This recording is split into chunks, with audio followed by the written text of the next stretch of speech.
Now here is the heart of the gospel. In the gospel, this is what's revealed. That there is a way to attain the righteousness of God for yourself. Not by the law. Oh, that is good news. Because we can't get there by the law. You see that? The law of God. The law. You know what that is? That's God saying, thou shalt not. That law, it comes face to face with the rebellion of man. And you know what the result always is? Condemnation. Hell. You get hell. That's this world.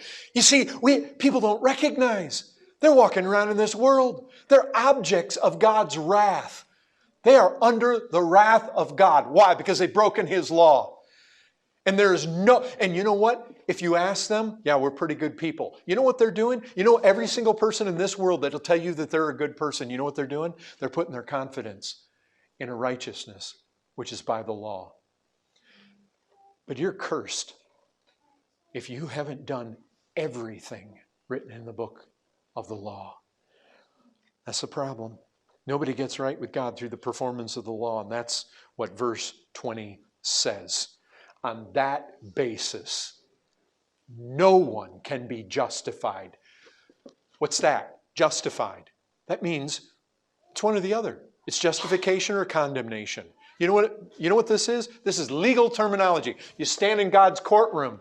You're justified if you're found not guilty.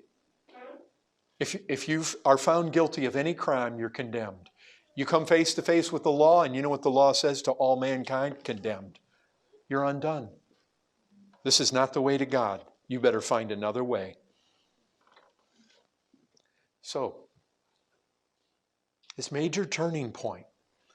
This is called the righteousness of God because it's the righteousness that He demands.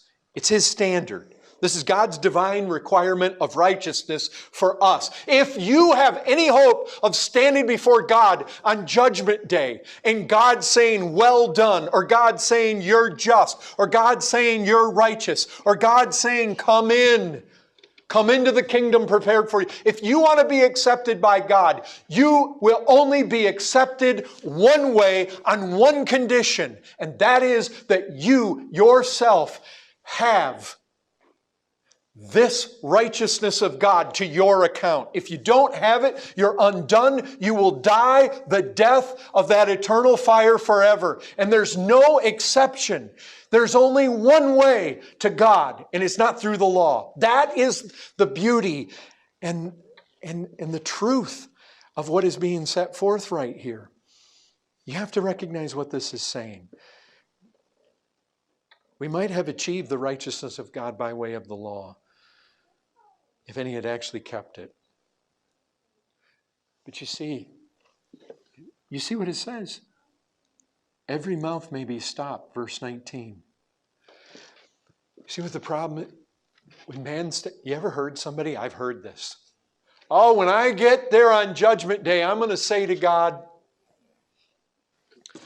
you know what? That verse tells me nobody's saying anything. The mouth is going to be stopped. To come into the presence of this holy God, men are going to recognize immediately we are in trouble. Their sins are going to stare them in the face, and there's no path. There's now, what you find right here is there is a path to righteousness apart from the law. It's possible. This is the thing. It is possible to receive a perfect, righteous standing that is not through the works of the law, but a righteousness that is for you if you believe in Jesus Christ.